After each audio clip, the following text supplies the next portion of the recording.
The Most Dangerous Game is a short story written by Richard Connell. It has been adapted many times into a variety of films, television show episodes, and radio plays. The story is a timeless classic and a thrilling examination of one of humankind's many proclivities: hunting. And big game hunters seeking new, thrilling prey. Here we shall be reading The Most Dangerous Game, and later we shall have comments about it. Enjoy. The Most Dangerous Game by Richard Connell. Off there to the right somewhere is a large island, said Whitney. It's rather a mystery. What island is it? Rinsford asked. The old charts call it Ship Trap Island, Whitney replied. A suggestive name, isn't it? Sailors have a curious dread of the place. I don't know why. Some superstition. Can't see it, remarked Rainsford, trying to peer through the dank tropical night that was palpable as it pressed its thick, warm blackness in upon the yacht.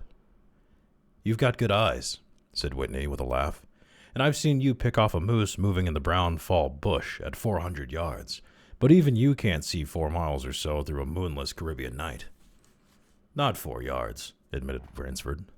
Ugh, it's like moist black velvet.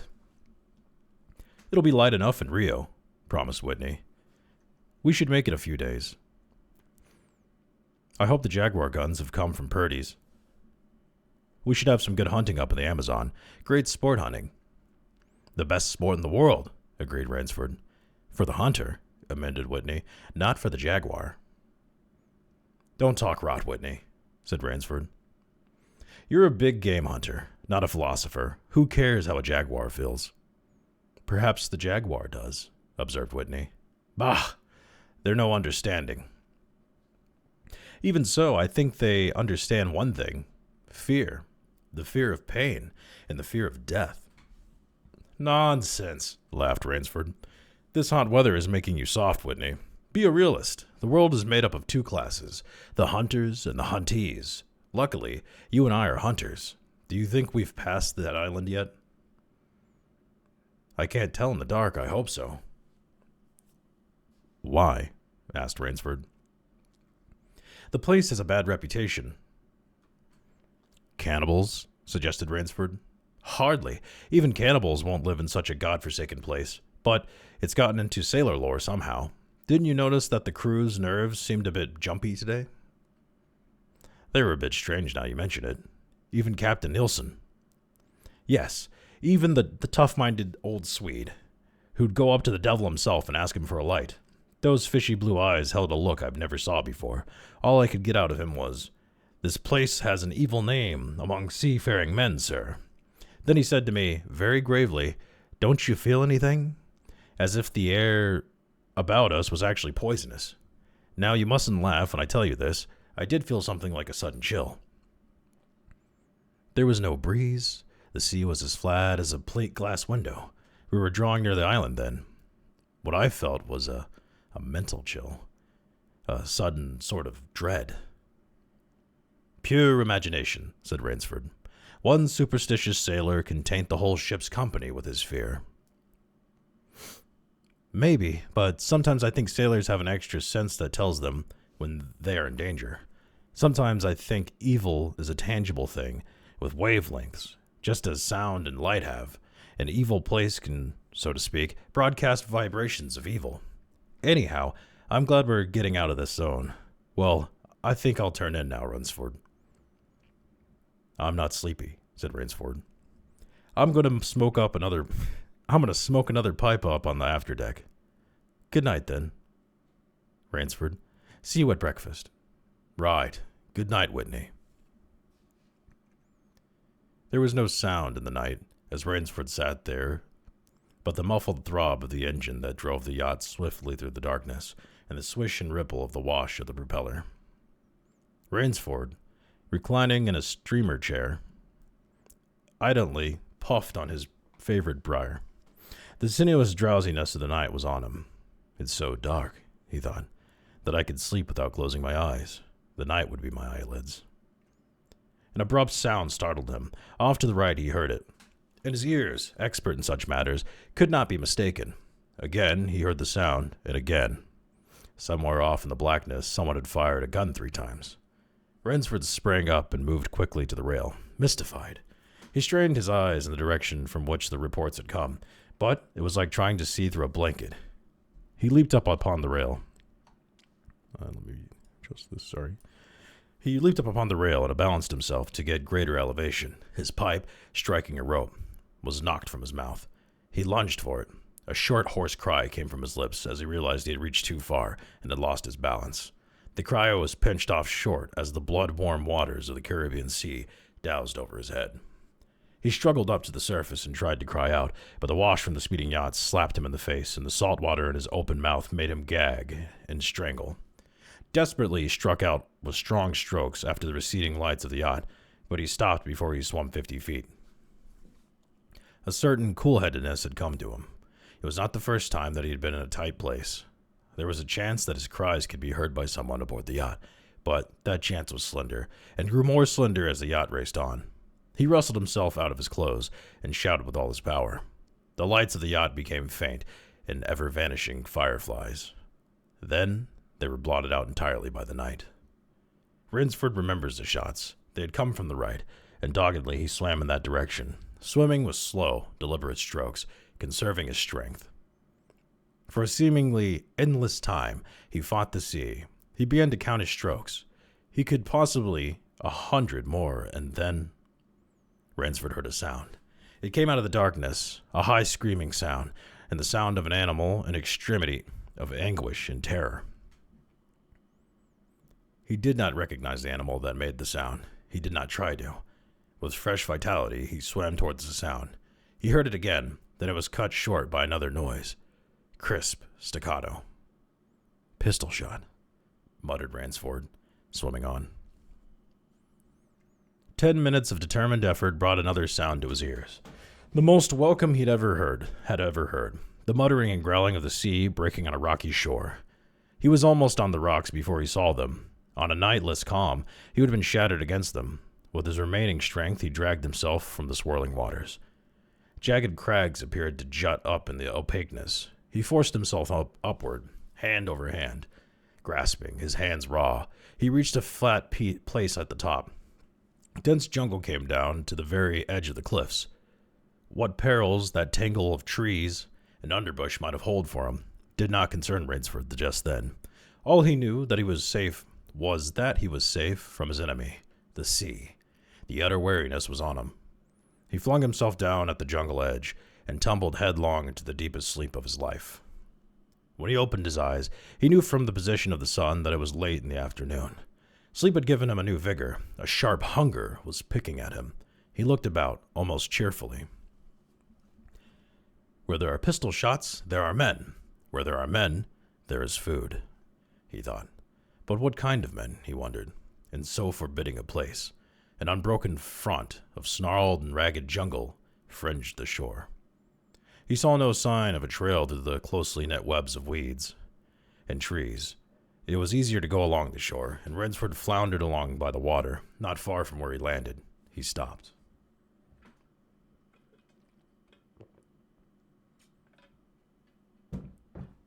Some wounded thing, by the evidence, a large animal, had thrashed about in the underbrush. The jungle weeds were crushed down, and the moss was lacerated. One patch of weeds was stained crimson. A small, glittering object not far away caught Rainsford's eye, and he picked it up. It was an empty cartridge. A .22, he remarked. That's odd. It must have been a fairly large animal, too.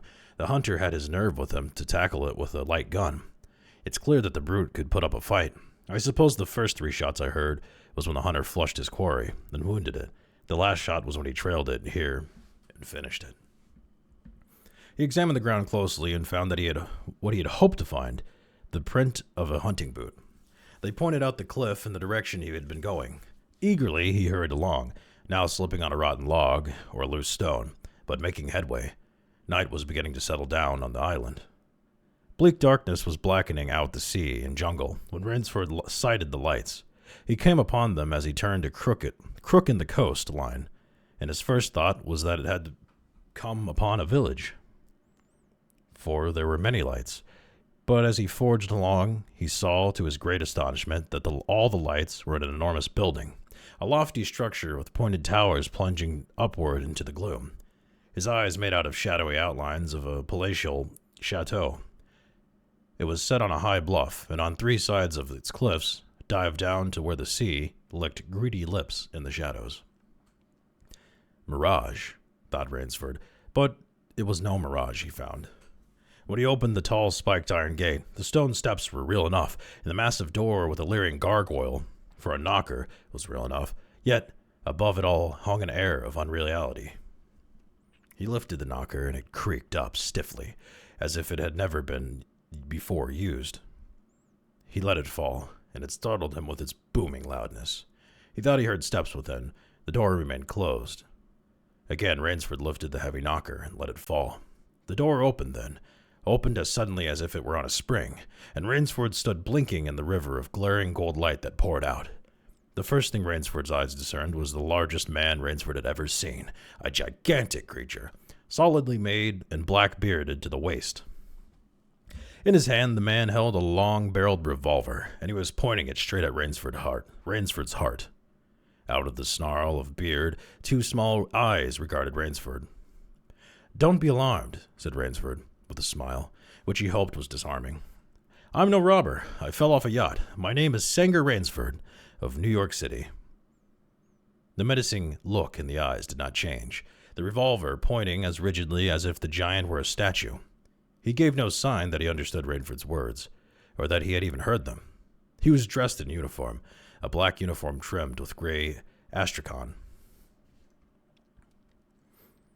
"I'm Sanger Rainsford of New York," Rainsford began again. "I fell off a yacht. I'm hungry." The man's only answer was to raise his thumb, the hammer of his revolver. Then Rainsford saw the man's free hand go to his forehead in a military salute. He saw him click his heels together and stand at attention. Another man was coming down the broad marble steps, an erect, slender man, in evening clothes. He advanced to Rainsford and held out his hand.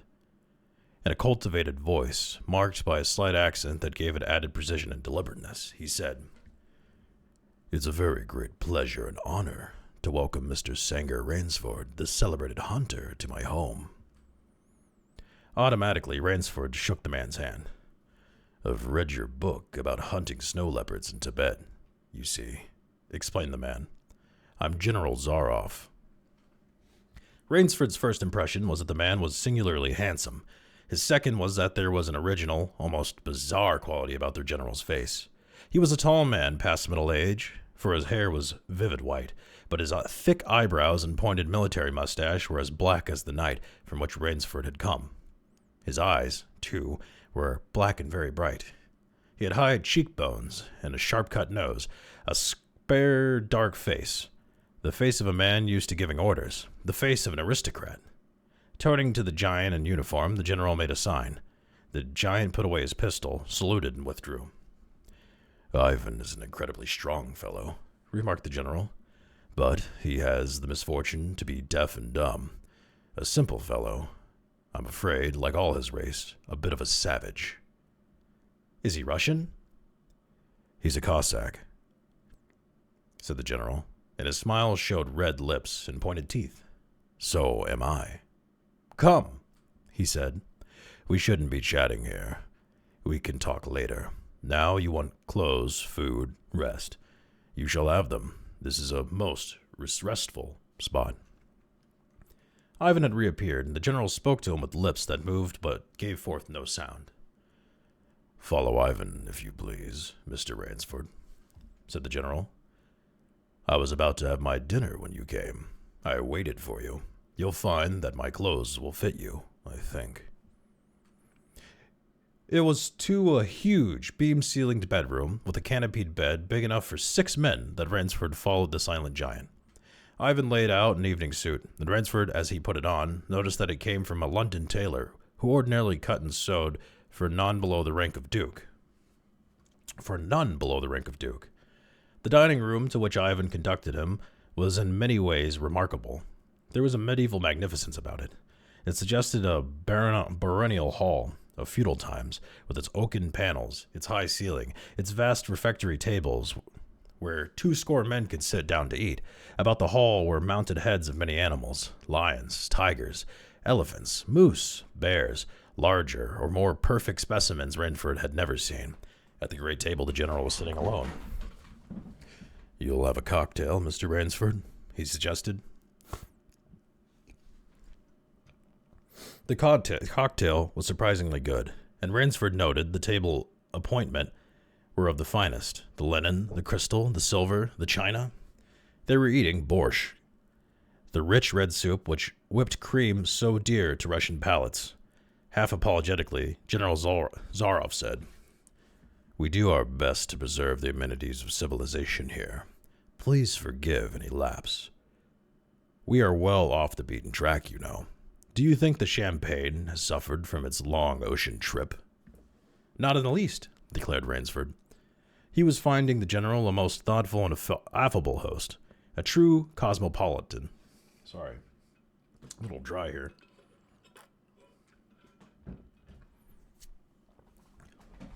A true cosmopolite. But there was one small trait of the general that made Rainsford uncomfortable. Whenever he looked up from his plate, he found the general studying him, appraising him now narrowly. "Perhaps," said the General ZAROFF, "you were surprised that I recognized your name. You see, I read all books on hunting published in English, French, and Russian. I have but one passion in my life, Mr. Rainsford, and it is to hunt."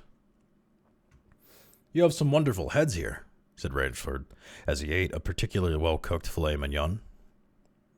"That Cape buffalo is the largest I ever saw." "Oh, that fellow. Yes, he was a monster." "Did he charge you?" "Hurled me against a tree," said the general. "Fractured my skull, but I got the brute." "I've always thought," said Rainsford, "that Cape buffalo is the most dangerous of all big game." For a moment the general did not reply. He was smiling his curious red-lipped smile. Then he said slowly, "No, you are wrong, sir. The Cape buffalo is not the most dangerous big game." He sipped his wine. "Here, in my preserve on this island," he said in the same slow tone, "I hunt more dangerous game." Rainsford expressed his surprise. "Is there big game on this island?" The general nodded. "The biggest." "Really?" "Oh, it isn't here naturally, of course. I have to stock the island." "What have you imported, General?" Rainsford asked. "Tigers?" The general smiled. "No," he said. "Hunting tigers ceased to interest me some years ago. I exhausted their possibilities, you see. No thrill left in tigers, no real danger. I live for danger, Mr. Rainsford." The general took from his pocket a gold cigarette case and offered his guest a long black cigarette with a silver tip. It was perfumed and gave off a smell like incense. "We will have some capital hunting, you and I," said the general. "I shall be most glad to have your society." "But what game?" began Rainsford. "I'll tell you," said the general. "You'll be amused to know, I think I may say in all modesty, that I have done a rare thing. I have invented a new sensation. May I pour you another glass of port?" "Thank you, General." The general filled both glasses and said, "God makes some men poets. Some he makes kings, some beggars. Me he made a hunter. My hand was made for the trigger, my father said. He was a very rich man with 250,000 acres in Crimea, and he was an ardent sportsman. When I was only 5 years old, he gave me a little gun, specially made in Moscow for me, to shoot sparrows with. When I shot some of his prize turkeys with it, he did not punish me. He complimented me on my marksmanship. I killed my first bear in the Caucasus when I was 10. My whole life has been one prolonged hunt. I went into the army. It was expected of noblemen's sons, and for a time commanded a division of Cossack cavalry, Cossack cavalry. But my real interest was always the hunt. I have hunted every kind of game, in every land. It would be impossible for me to tell you how many animals I have killed." The general puffed at his cigarette. "After the debacle in Russia, I left the country, for it was imprudent for an officer of the Tsar to stay there. Many noble Russians lost everything. I, luckily, had invested heavily in American securities, so I shall never have to open a tea room in Monte Carlo or drive a taxi in Paris. Naturally, I continued to hunt. Grizzly list in your Rockies, crocodiles in the Ganges, rhinoceroses in East Africa. It was in Africa that the Cape buffalo hit me and laid me up for 6 months. As soon as I recovered, I started for the Amazon to hunt jaguars, for I had heard they were unusually cunning. They weren't." The Cossack sighed. "They were no match at all for a hunter with his wits about him and a high-powered rifle. I was bitterly disappointed. I was lying in my tent with a splitting headache, one night when a terrible thought pushed its way into my mind. Hunting was beginning to bore me. And hunting, remember, had been my life. I had heard that in America, businessmen often go to pieces when they give up the business that has been their life." "Yes, that is so," said Rainsford. The general smiled. "I had no wish to go to pieces," he said. "I must do something. Now, mine is an analytical mind, Mr. Rainsford. Doubtless, that is why I enjoy the problems of the chase." "No doubt, General ZAROFF." "So," continued the general, "I asked myself why the hunt no longer fascinated me. You are much younger than I am, Mr. Rainsford, and have not hunted as much, but perhaps you can guess the answer." "What was it?" "Simply this. Hunting had ceased to be what you call a sporting proposition. It had become too easy. I always got my quarry. Always. There is no greater bore than perfection." The general lit a fresh cigarette. "No animal had a chance with me anymore. That is no boast. It is a mathematical certainty. The animal had nothing but his legs and his instincts. Instinct is no match for reason. When I thought of this, it was a tragic moment for me, I can tell you." Rainsford leaned across the table, absorbed in what his host was saying. "It came to me as an inspiration what I must do," the general went on. "And what was that?" The general smiled the quiet smile of one who has faced an obstacle and surmounted it with success. "I had invented a new animal to hunt," he said. "A new animal? You're joking." "Not at all," said the general. "I never joke about hunting. I needed a new animal. I found one. So I bought this island and built this house, and here I do my hunting. The island is perfect for my purposes. There are jungles with a maze of traits in them, hills, swamps." "But the animal, General ZAROFF?" "Oh," said the general, "it supplies me with the most exciting hunting in the world. No other hunting compares with it, for an instance. Every day I hunt, and I never grow bored now, for I have a quarry which I can match my wits." Rainsford's bewilderment showed in his face. "I wanted the ideal animal to hunt," explained the general. "So I said, what are the attributes of an ideal quarry? And the answer was, of course, it must have courage, cunning, and above all, it must be able to reason." "But no animal can reason," objected Rainsford. "My dear fellow," said the general, "there is one that can." "But you can't mean," gasped Rainsford. "And why not?" "I can't believe you're serious, General ZAROFF. This is a grisly joke." "Why should I not be serious? I am speaking of hunting."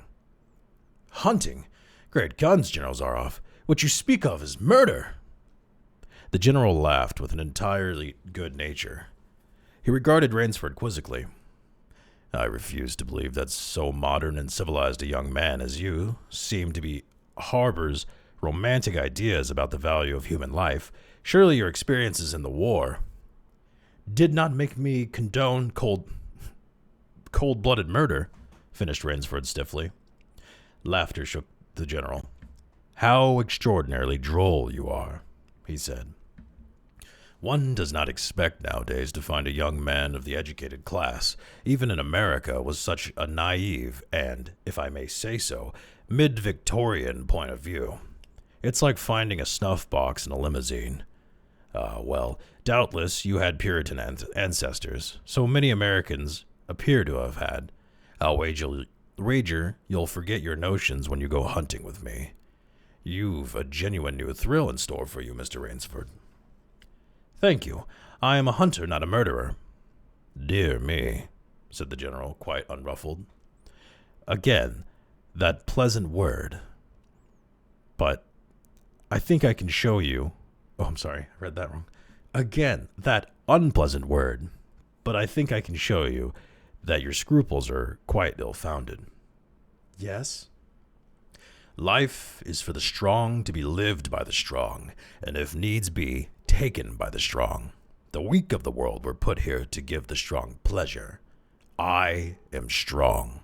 Why should I not use my gift? If I wish to hunt, why should I not? I hunt the scum of the earth, sailors from tramp ships, Lascars, blacks, Chinese, whites, mongrels. A thoroughbred horse or a hound is worth more than a score of them. But they are men, said Rainsford hotly. Precisely, said the general. That's why I use them. It gives me pleasure. They can reason, after a fashion, so they are dangerous. But where do you get them? The general's left eyelid fluttered down a wink. This island is called Shiptrap, he answered. Sometimes an angry god of the high seas sends them to me. Sometimes, when Providence is not so kind, I help Providence a bit. Come to the window with me. Rainsford went to the window and looked out towards the sea. Watch out there, exclaimed the general, pointing into the night. Rainsford's eyes saw only blackness, and then, as the general pressed a button far out to sea, Rainsford saw the flash of lights. The general chuckled. They indicate a channel, he said, where there's none. Giant rocks with razored edges, crouched like a sea monster with wide open jaws. They can crush a ship as easily as I crush this nut. He dropped a walnut on the hardwood floor and brought his heel grinding down on it. Oh, yes, he said casually, as if in answer to a question. I have electricity. We try to be civilized here. Civilized, and you shoot down men?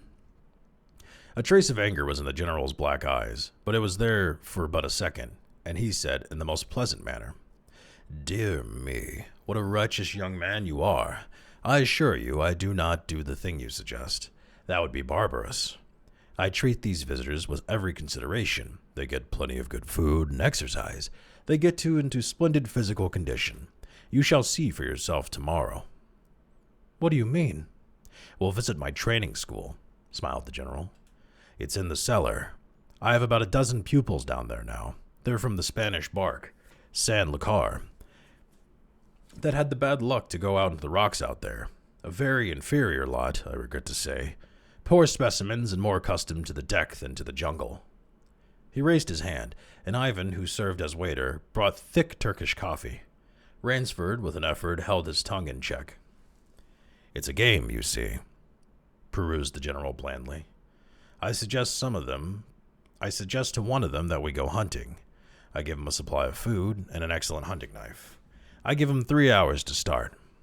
I am to follow, armed only with a pistol of the smallest caliber and range. If my quarry eludes me for 3 whole days, he wins the game. If I find him, the general smiled, he loses. Suppose he refuses to be hunted? Oh, said the general. I give him his option, of course. He need not play that game if he doesn't wish to. If he does not wish to hunt, I turn him over to Ivan. Ivan once had the honor of serving as official nodder to the great white Tsar, and he has his own ideas of sport. Invariably, Mr. Rainsford, invariably, they choose to hunt. And if they win? The smile on the general's face widened. To date, I have not lost, he said. Then he added hastily, I don't wish you to think me a braggart, Mr. Rainsford. Many of them afforded only the most elementary sort of problem. Occasionally I strike a tartar. One almost did win. I eventually had to use the dogs. The dogs? This way, please. I'll show you. The general steered Rainsford to the window. The lights from the window sent a flickering illumination that made grotesque patterns on the courtyard below. The Rainsford could see moving out there a dozen or so huge black shapes as they turned toward him, their eyes glittering greenly. A rather good lot, I think, observed the general. They are let out at 7 every night. If anyone should try to get into my house, or out of it, something extremely regrettable would occur to him. He hummed a snatch of the song from Foley's Berger.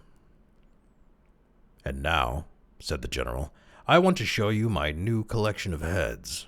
Will you come to me to the library? I hope, said Rainsford, that you will excuse me tonight, General ZAROFF. I'm really not feeling well. Ah, indeed, the general inquired solicitously. Well, I suppose that's only natural after your long swim. You need a good, restful night's sleep.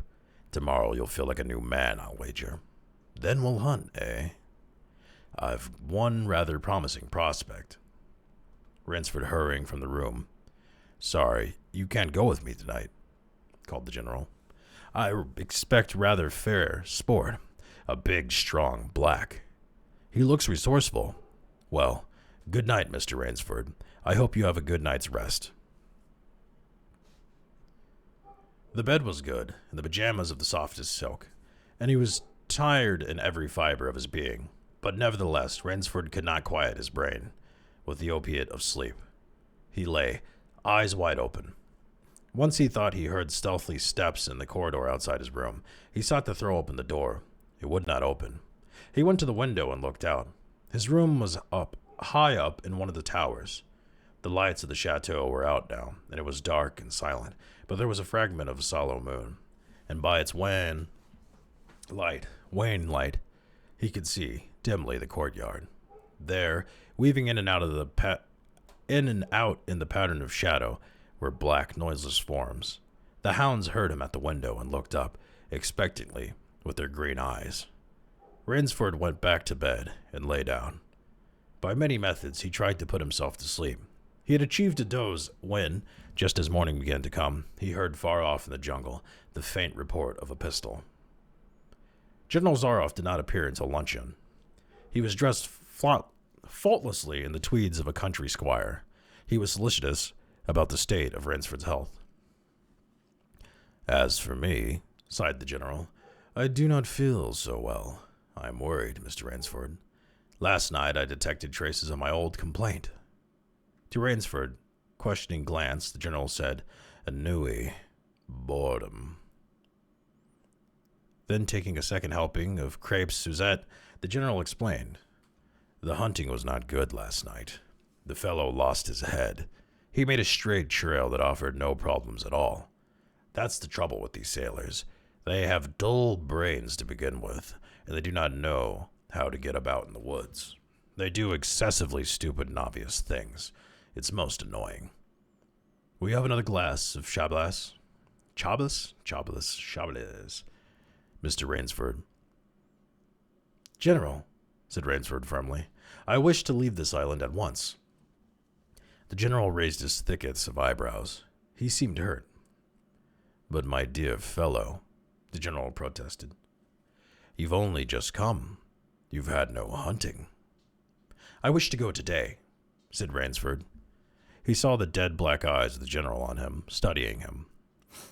General ZAROFF's face suddenly brightened. He filled Rainsford's glass with venerable Chablis from a dusty bottle. Tonight, said the general, we will hunt, you and I. Rainsford shook his head. No, General, he said. I will not hunt. The general shrugged his shoulders and delicately ate a hothouse grape. "As you wish, my friend," he said. "The choice rests entirely with you.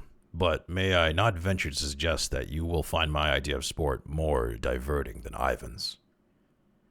He nodded towards the corner to where the giant stood scowling, his thick arms crossed on his hogshead of a chest. "You don't mean," cried Rainsford. "My dear fellow," said the general, "have I not told you I always mean what I say about hunting? This is really an inspiration. I drink to a foeman worthy of my steel at last." The general raised his glass, but Rainsford sat staring at him. "You'll find this game worth playing," the general said enthusiastically. "Your brain against mine, your woodcraft against mine, your strength and stamina against mine. Outdoor chess! And the stake is not without value, eh?" "And if I win?" began Rainsford huskily. "I'll cheerfully acknowledge myself defeated if I do not find you by midnight of the third day," said General ZAROFF. "My sloop will place you on the mainland near a town." The general read what Rainsford was thinking. "Oh, you can trust me," said the Cossack. "I will give you my word as a gentleman and a sportsman. Of course, you, in turn, must agree to say nothing of your visit here." "I agree to nothing of the kind," said Rainsford. "Oh," said the general. "In that case, but why discuss that now? 3 days hence we can discuss it over a bottle of Vieux Clicquot. Unless—" The general sipped his wine. Then a businesslike air animated him.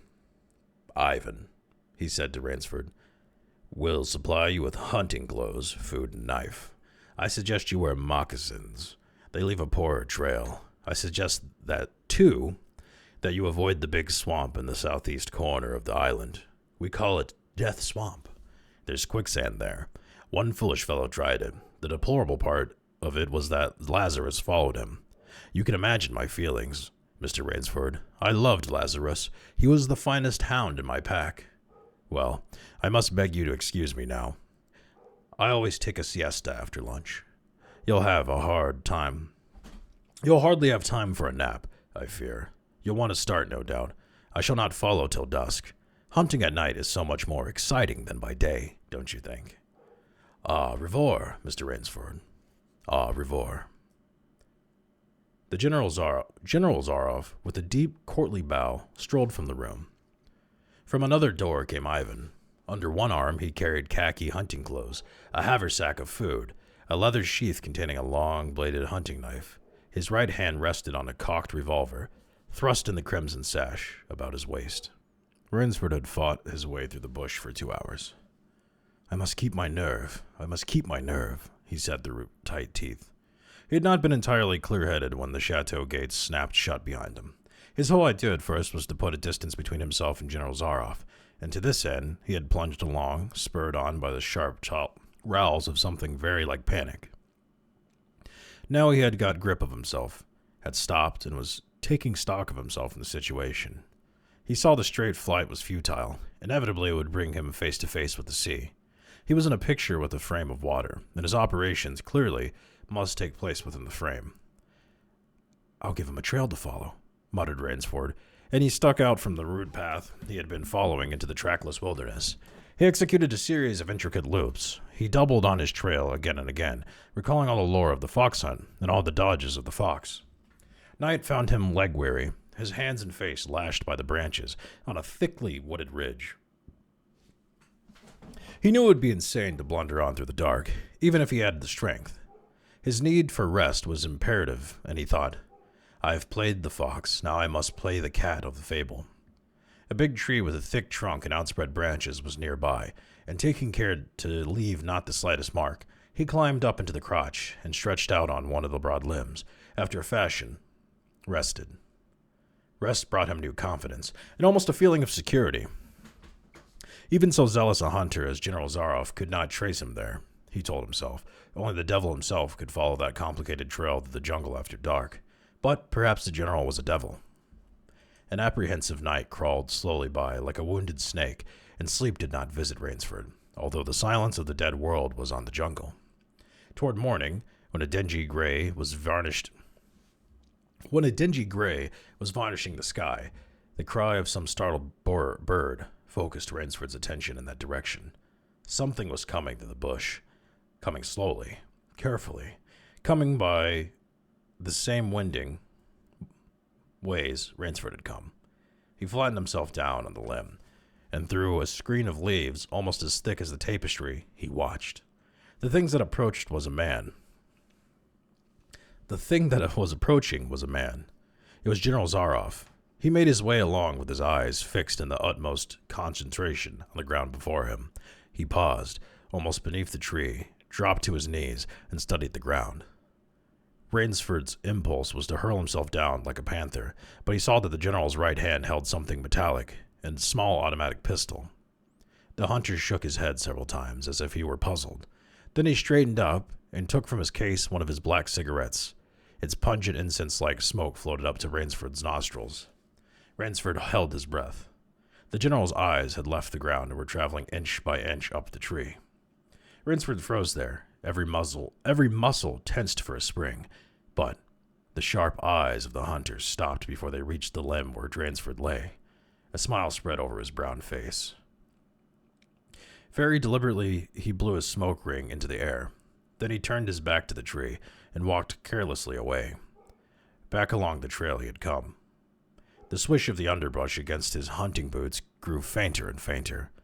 The pent-up air burst hotly from Rainsford's lungs. His first thought made him feel sick and numb. The general could follow a trail through the woods at night. He could follow an extremely difficult trail. He must have uncanny powers. Only by the merest chance had the Cossack failed to see this quarry. Rainsford's second thought was even more terrible. It sent a shudder of cold horror through his whole being. Why had the general smiled? Why had he turned back? Rainsford did not want to believe what his reason told him was true, but the truth was as evident as the sun had been, by now, pushed through the morning mists. The general was playing with him. The general was saving him for another day's sport. The Cossack was the cat. He was the mouse. Then it was that Rainsford knew the full meaning of terror. I will not lose my nerve. I will not. He slid down from the tree and struck off again into the woods. His face was set, and he forced the machinery of his mind to function. 300 years from his hiding place, he had stopped where a huge dead tree. 300 yards from his hiding place, he stopped where a huge dead tree leaned precariously on a smaller living one. Throwing off his sack of food, Rainsford took his knife from his sheath and began to work with all of his energy. The job was finished at last, and he threw himself down behind a fallen log 100 feet away. He did not have to wait long. The cat was coming again to play with the mouse. Following the trail with the sureness of a bloodhound came General ZAROFF. Nothing escaped from those searching black eyes. No crushed blade of grass. No bent twig. No mark, no matter how faint, in the moss. So intent was the Cossack on his stalking that he was upon the thing Rainsford had made before he saw it. His foot touched the ground, protruding bough. That was the trigger. Even as he touched it, the general sensed his danger and leapt back with the agility of an ape. But he was not quite quick enough. The dead tree, delicately adjusted to the rest of the cutting living one, crashed down and struck the general a glancing blow on the shoulder. As it fell, but for his alertness, he must have been smashed beneath it.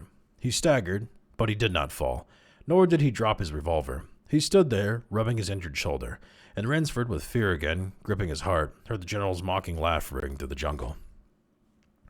"Rainsford," called the general, "if you are within sound of my voice, as I suppose you are, let me congratulate you. Not many men know how to make a Malayan man-catcher. Luckily for me, I too have hunted in the Malacca.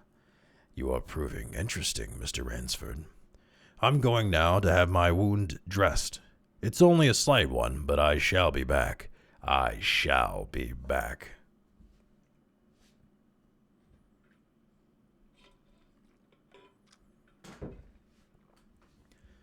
When the general, nursing his bruised shoulder, had gone, Rainsford took up his flight again.